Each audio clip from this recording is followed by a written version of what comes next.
श्री स्वामी समर्थ. जय जय स्वामी समर्थ. मकर संक्रांतीच्या दिवशी काय करावे व काय करू नये. आठवण सूर्याची, साठवण स्नेहाची. कणभर तीळ मनभर प्रेम, गुळाचा गोडवा स्नेह वाढवा. तिळगुळ घ्या, गोड गोड बोला.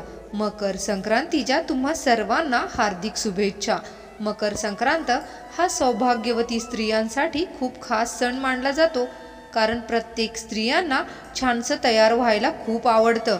त्यामुळे मकर संक्रांतीचा दिवस स्त्रियांसाठी खूप मोठा सण आहे. आज मी तुम्हाला मकर संक्रांतीची कशावर आली आहे व सौभाग्यवती स्त्रियांनी या दिवशी कोणत्या रंगाची साडी नेसावी, त्याचबरोबर कोणत्या रंगाची साडी चुकूनही नेसू नये, शिवाय संक्रांतीसाठी कोणते शुभ रंग आहेत, तसेच बांगड्या भरताना कोणत्या रंगाच्या बांगड्या अजिबात घालायच्या नाही आणि कोणत्या प्रकारच्या बांगड्या घालाव्या, अशी बरीच माहिती मी तुम्हाला आजच्या या व्हिडिओमध्ये देणार आहे. मकर संक्रांत 2024 15 जानेवारीला आहे. पौष महिन्यात जेव्हा सूर्य मकर राशीत प्रवेश करतो तेव्हा उत्सव म्हणजे संक्रांत. या दिवसापासून सूर्याचे उत्तरायण सुरू होतं. म्हणजे सूर्य हा पूर्वेलाच उगवतो, पण तो उत्तरेकडे थोडासा झुकलेला दिसतो. आणि या संक्रांतीपासूनच वातावरणातील थंडीही हळूहळू कमी होत जाते आणि संक्रांतीपासूनच दिवस हा हळूहळू मोठा होत जातो.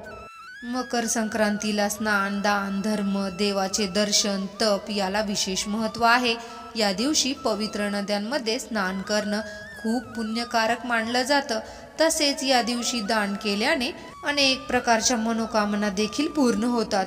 आणि विशेष म्हणजे मकर संक्रांतीचा सण नात्यातील गोडवा वाढवण्यासाठी खूपच महत्त्वाचा मानला जातो, कारण या दिवशी सर्वजण एकमेकांना तिळगुळ देऊन आनंद व्यक्त करत असतात. तर अशा प्रकारे मकर संक्रांतीचे खूप महत्त्व आहे. पण त्याबरोबर स्त्रियांसाठी हा सण अतिशय महत्त्वाचा मानला जातो. या दिवशी हळदी कुंकवाला विशेष महत्त्व असतं, त्यामुळे हा एक सौभाग्यकारक सण म्हटला तरी चालेल. संक्रांत जवळ आली की प्रत्येकाची चर्चा असते की यंदा संक्रांत कशावर आली आहे. तर चला मग पाहूया. हिंदू धर्मात संक्रांत ही एक देवता मानली गेली असून प्रतिवर्षी ती येताना वेगवेगळ्या वाहनांवर बसून येते. यावर्षी मकर संक्रांत घोड्यावर बसून येईल. म्हणजे मकर संक्रांतीचे वाहन घोडा आणि उपवाहन सिंहीण असेल. तिने काळ्या रंगाचे वस्त्र परिधान केलेले असून हातामध्ये भाला घेतलेला आहे. तिने हळदीचा टिळक लावलेला असून वयाने ती वृद्ध आहे व बसलेल्या अवस्थेत हातात दुर्वा घेतलेला आहे. ती जातीने ब्राह्मण असून भक्षण करत आहे. संक्रांती देवीने सोन्याचे आभूषण धारण केलेले आहे व वर्ण गोरा आणि नक्षत्र नाव महोदरी असून उत्तरेकडून दक्षिणेकडे जात आहे व नैऋत्य दिशेस पाहत आहे. संक्रांतीने ज्या वस्तू परिधान केल्या आहेत त्या वस्तू महाग होतील. संक्रांत जेथून आली आहे त्या लोकांना सुख मिळेल. एक रविवारी सूर्याला चंदन मिसळून जल अर्पण केल्याने पद मान वाढतो. संक्रांतीमध्ये ज्या गोष्टी वर्ज्य आहेत त्या आपण पाहूयात. संक्रांतीच्या दिवशी दात घासणे वर्ज्य आहे. तामसिक भोजन करणे, अभद्र बोलणे, झाडे तोडणे व कोणत्याही प्रकारची नशा करणे वर्ज्य आहेत. संक्रांतीला स्त्रियांना प्रश्न पडलेला असतो की या दिवशी कोणत्या रंगाची साडी नेसावी किंवा कोणत्या रंगाची नेसू नये. तर आपल्या धर्मामध्ये प्रत्येक रंगाचं एक वेगळं आणि अनन्यसाधारण असं महत्त्व आहे, कारण प्रत्येक रंग तुम्हाला एक वेगळी ऊर्जा प्रदान करतो. काही रंग सकारात्मक, शुभदायी लहरी प्रदान करतात, तर काही रंग अशुभ मानले जातात, नकारात्मकतेचे प्रतीक मानले जातात. पण आपल्या हिंदू धर्मात पण एक 4-5 रंग आहेत ते खूप शुभ मानले आहेत. प्रत्येक कार्यासाठी किंवा देव कार्यासाठी हे रंग वापरले जातात. त्यामध्ये पहिला रंग आहे तो म्हणजे हिरवा. हा सौभाग्याचं प्रतीक मानला जातो, कारण बघा, नवरी लग्नामध्ये हिरव्या रंगाचा चुडा भरते किंवा महिला लग्न झाल्यावर हिरव्या रंगाच्या बांगड्या घालतात, कारण त्यामुळे त्यांच्या पतीचं आयुष्य वाढते असं धर्मशास्त्र सांगतो. त्याबरोबर हिरवा रंग शास्त्रातही हिरव्या रंगाला खूप महत्त्व आहे. लाल रंग हा सुद्धा खूप शुभ मानला जातो.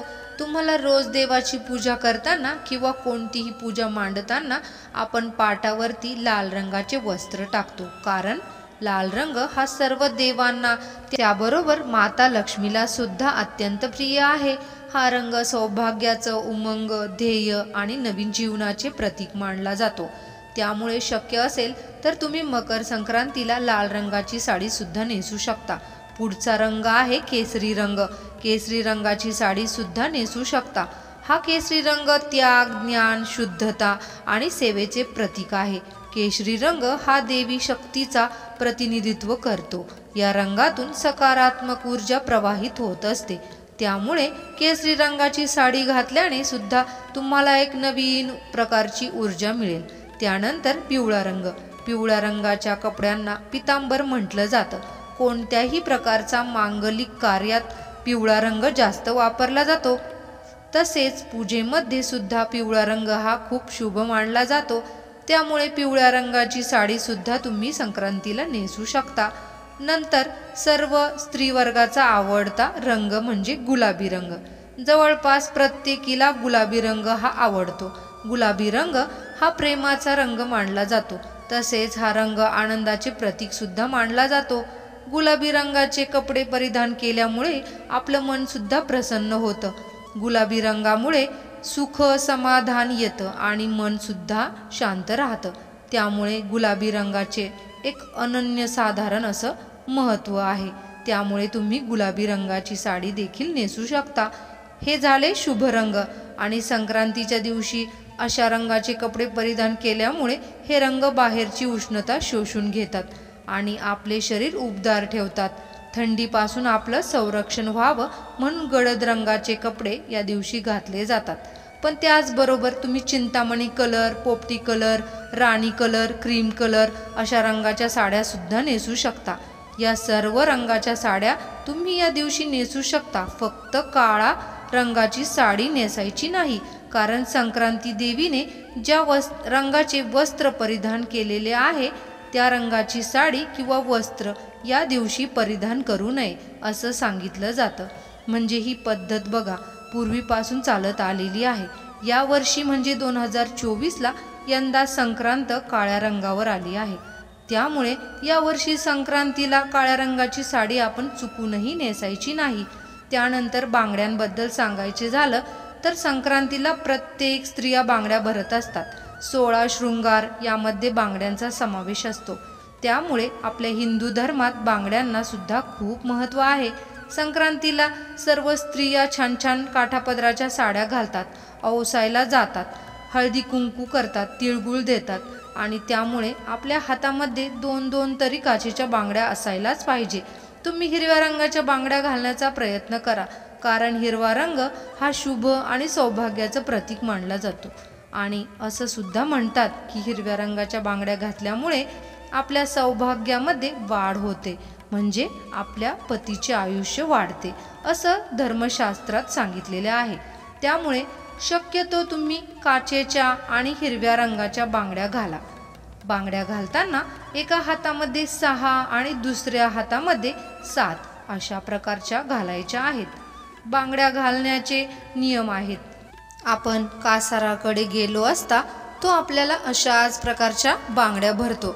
जर तुम्हाला ही माहिती आवडली असेल तर व्हिडिओला एक लाईक अवश्य करा आणि अशीच नवनवीन माहिती ऐकण्यासाठी आपल्या चॅनलला सबस्क्राईब करा। श्री स्वामी समर्थ। जय जय स्वामी समर्थ।